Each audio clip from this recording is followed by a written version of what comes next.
You're listening to The Social Workers on WCDB Albany.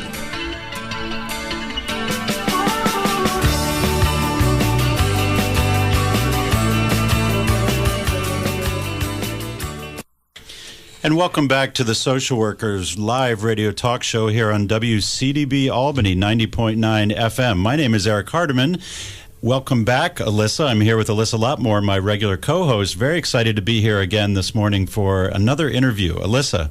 I'm excited too. Another interview, but another great guest on a different topic. So it's always good to hear all about how social workers are involved in many different areas. We have a lot going on. So we have with us today here in the studio Rossana Coto-Batres, and I hope I've pronounced that right. Mm-hmm. Rossana is the Education and Training Coordinator at the Northeast New York Coalition for Occupational Safety and Health. She has a background in social work and has worked to train refugees and immigrants around nutrition, health, and safety topics. As an immigrant and children of immigrants, she has firsthand experience understanding the struggles many Latino and immigrant workers face in the United States. She graduated from the University at Albany's own School of Social Welfare Master's Program in 2016. She completed the Occupational Health Internship Program, and she assisted in the coordination of a trainers exchange for 40 Spanish-speaking OSHA 10 trainers in the field of construction in New York City. Rossana also has experience training workers following natural disasters and traveled with a team of occupational safety and health trainers to Houston to facilitate a disaster relief train the trainer program. Using her background in social work and as a yoga instructor, Rossana integrates elements of self-care and resiliency into her trainings and conferences. She serves on the board of directors of the National Coalition for Occupational Safety and Health, the board of directors of the New York Bicycling Coalition, the National Association of Social Workers Program Review Committee, and the Office of Mental Health's Statewide Multicultural Advisory Committee. It's a very impressive resume, Rossana. Welcome to our show. Thank you. Thank you for having me here today. And as an alum, I'm thrilled that you're on here as well. Now, can we start off what is the impact of occupational injuries and illnesses in the United States? Because based on your background and what Eric has just read, it seems like there's a lot of work that you're doing in this area. Yes, that's correct. So like Eric mentioned, I work for an organization called NENYCOSH, the Northeast New York Coalition for Occupational Safety and Health. And in this field, we see a lot of workers that are injured on the job. So it's something that a lot of people don't really think about. You know, we spend a lot of our time in our jobs. It's a place where, you know, we spend anywhere from 8 to 10 hours a day. Some people have to work more. And so the impact of people having to go into work day in and day out and working in some of these high hazard occupations, it really impacts their life when they sustain an injury that's work-related or an illness. So every year in the United States, there's about 5,000 people that die on the job. And that's from immediate incidents. So, a fall from a ladder or getting caught in a machine. So that's what we call safety hazards. But then there's about 60 to 70,000 people every year in the U.S. that die from occupational illnesses. So that's from being exposed to chemicals or asbestos or other types of toxic dust and substances. And that's a lot harder to document because, you are exposed to this toxic substance one day, but you feel fine the next day. It's not until 20 or 30 years later that an illness develops. So it's really hard to track the impact of that. But we know that it's somewhere around the 60 to 70,000 deaths that occur from these diseases. So what are the most vulnerable groups affected by these workplace injuries? Is there certain groups, certain populations that are more impacted? Yes, definitely. So workers that work in non-unionized settings, they tend not to receive any sort of health and safety training. They may be just put in front of a computer and, check off boxes that they've received the training. And a lot of the populations that many people in the social work field serve are the vulnerable populations that we see in occupational safety and health. So immigrants, refugees, people that are entering the workforce, young workers that don't have any experience, and also people that are older, people that have gotten kind of complacent in the job. They think they know how to do their job and they just it's automatic for them.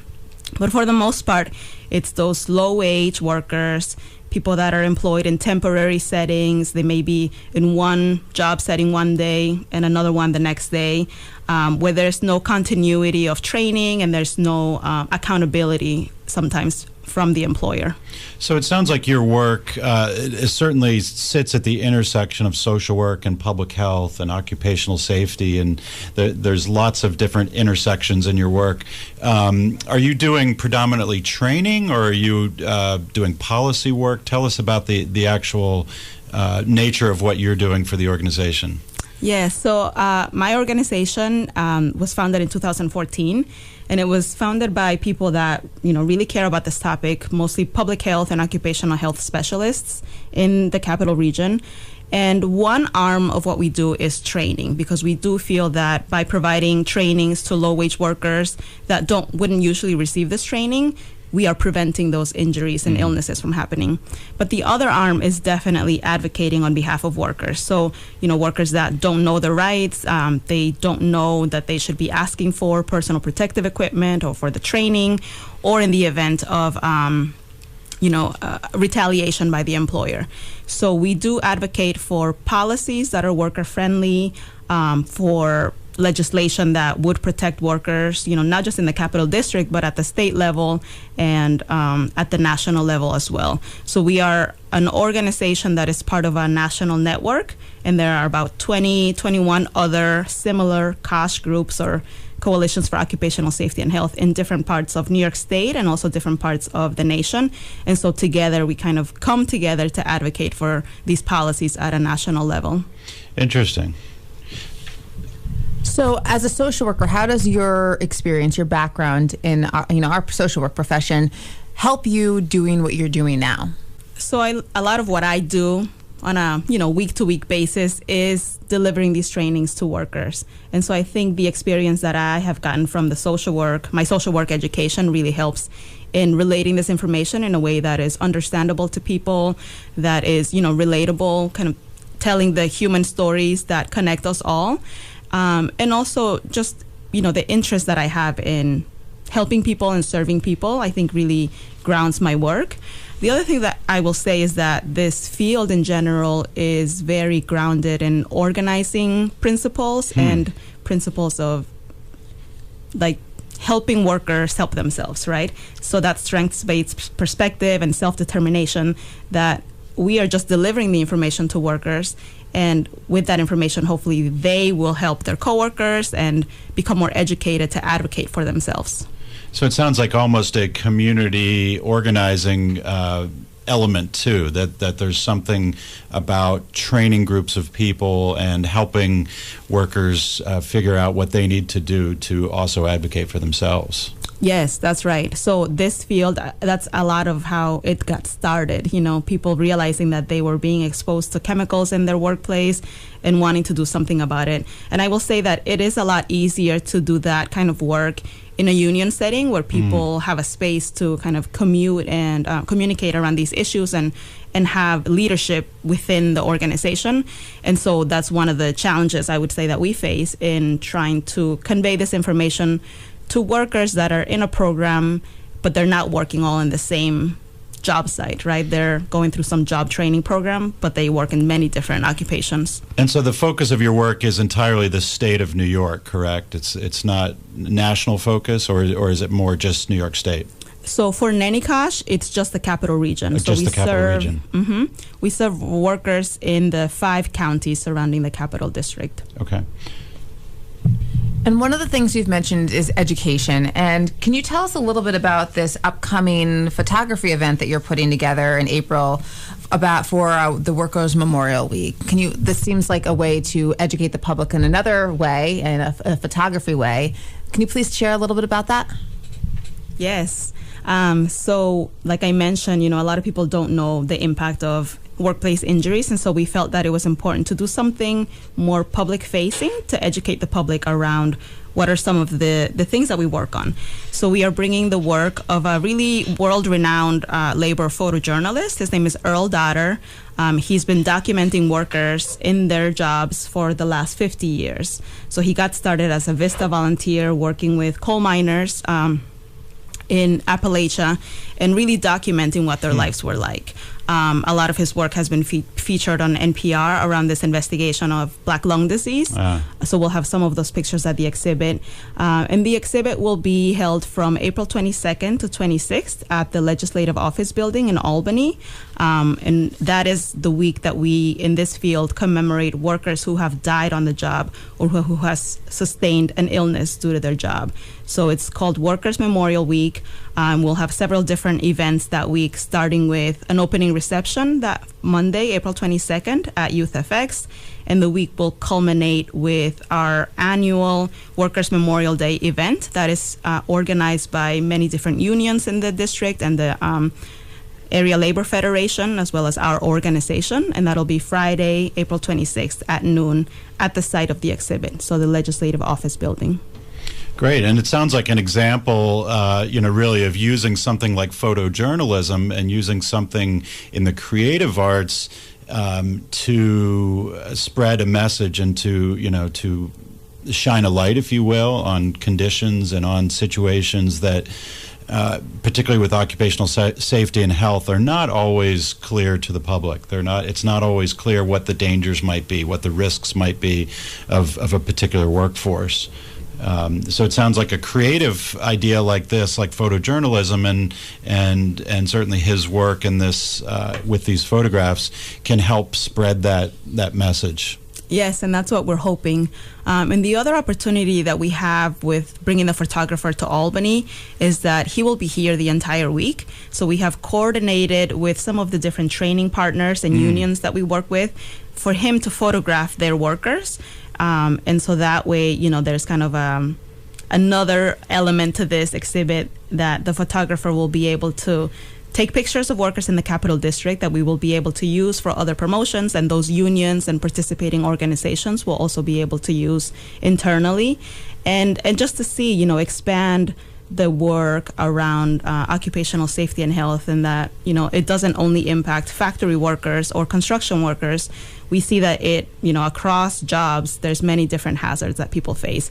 And so the more that we put this out there and the different occupations that are represented, the more people will be able to understand, okay, that incident that happened to my mom, who's a nurse, this is related to this, Now, for those who are more interested in learning about your agency and the services that you provide, what is the best way to contact them? Or are there certain resources that they might be able to read online? What's the best way for them to find out more information? So I would say definitely go to our website, www.NENYCOSH, that's NENYCOSH.org. Or visit our Facebook page. We have an active Facebook page where we share resources and events that are happening in the area and also in New York State. And we try to also connect it with what is happening nationally, something that is, a lot of people tend to receive more or read the national news, but we try to relate that to our local, what's happening locally. So that's facebook.com/NENYCOSH. And do you think, that there's more awareness of this issue now? Do you think things are? Where do you see the next chapter going with this? I'm thinking even nationally, but is there more awareness? You mentioned the black lung situation. I mean, is there more awareness of occupational health as a concept and occupational safety and sort of worker health? I would say aspects of it are more well known. So, for instance, another thing that we work around is workplace violence, and the whole Me Too movement and sexual harassment has really raised awareness around what people face at work and the harassment that they face. So I would say that aspect has really gotten a lot of attention nationally, and also the work around the opioid epidemic, because we see that people that are forced to work after an occupational injury and they have to work through pain, they take medications, and this is directly related to the opioid epidemic. So I would say that those topics, as well as the recent disasters that have occurred, have raised awareness a little bit more around occupational safety and health, but it's still something that we come up against, that not enough people know what it is or why they should care or why they should know their rights. Right. Well, it sounds like very important work you're doing.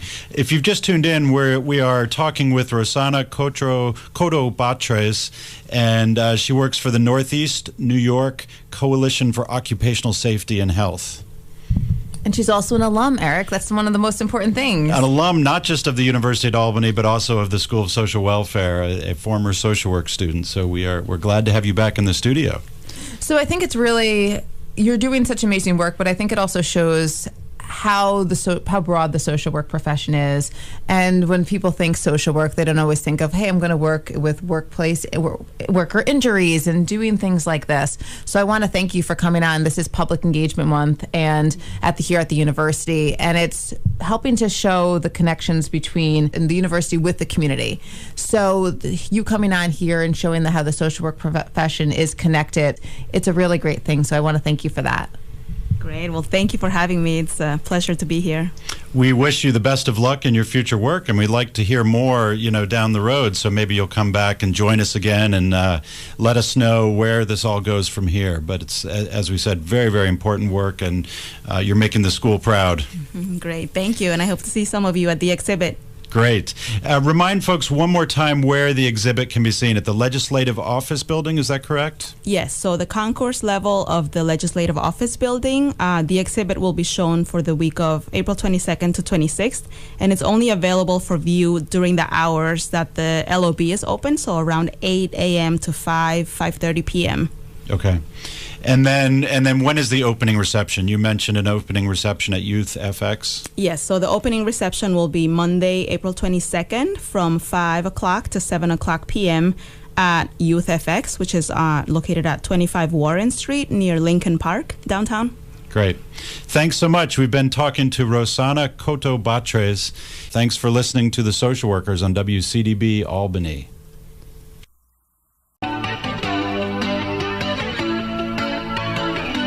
You're listening to The Social Workers on WCDB Albany.